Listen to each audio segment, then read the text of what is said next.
Hello दोस्तों, आपका स्वागत है आपके अपने चैनल नॉलेजपुर पर।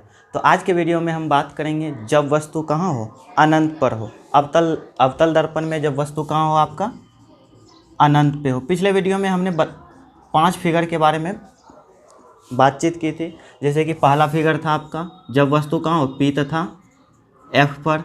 दूसरा था जब वस्तु कहाँ हो, एफ पर यानी फोकस पे। और तीसरा था आपका जब वस्तु एफ तथा सी के बीच हो। चौथा था आपका जब वस्तु कहाँ पे हो, सी पे यानी वक्रता केंद्र पर। और पांचवा था आपका जब वस्तु कहाँ हो, सी तथा अनंत के बीच।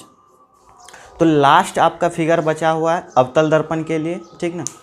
छठा फिगर जो बोलता है क्या कि जब वस्तु कहाँ हो, अनंत पे स्थित हो, यानी कहीं दूर पे वस्तु स्थित है जहाँ हम देख नहीं पाते हैं। तो अनंत पे जब वस्तु स्थित रहता है तो हम बताए थे कि उसका फिगर कहाँ पे बनता है, आपका उसका प्रतिबिंब कहाँ पे बनता है, फोकस पे बनता है। जब वस्तु अनंत पर स्थित हो तो उसका प्रतिबिंब कहाँ पे बनता है, फोकस पे बनता है। देखिए फिगर के माध्यम से हम लोग समझते हैं। अनंत पे कोई वस्तु स्थित है तो उससे किरण आ रहा है कहाँ पे, आपका दर्पण पे। और वो किरण क्या है, आपके मुख्य अक्ष के समांतर है।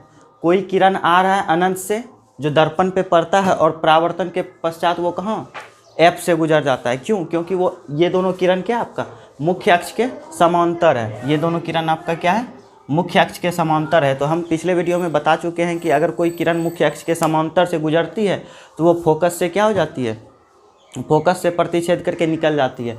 तो कोई किरण देखिए दर्पण से टकराया, मुख्य अक्ष के समांतर है, तो वो फोकस से क्या हो जाएगी, गुजर जाएगी। तो फोकस से गुजर जाएगी तो यहाँ पे उसका क्या बन गया, प्रतिबिंब बन गया। कहाँ पे, आपका फोकस पे। तो यहाँ पे कैसा प्रतिबिंब बनता है, आपका प्रतिबिंब वास्तविक होता है। और वास्तविक होगा तो हमेशा क्या होगा, आपका उल्टा होगा। वास्तविक अगर होगा तो वो हमेशा क्या होगा, आपका उल्टा होगा।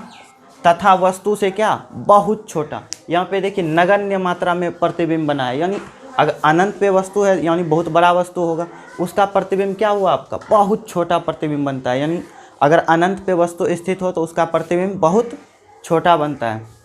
तो एक बार फिर से हम रिपीट कर देते हैं। जैसे कि मान लीजिए पहला स्थिति क्या था, आपका पी तथा एफ पे।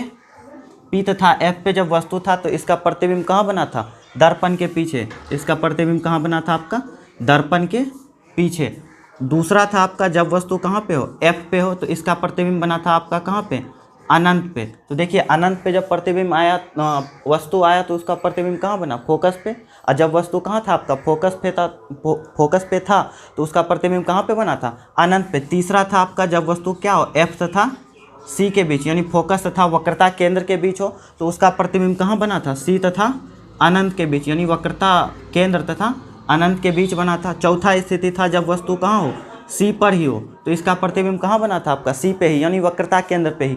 पांचवा स्थिति था आपका जब वस्तु सी तथा अनंत के बीच हो, तब इसका प्रतिबिंब कहाँ बनता था, एफ तथा सी के बीच।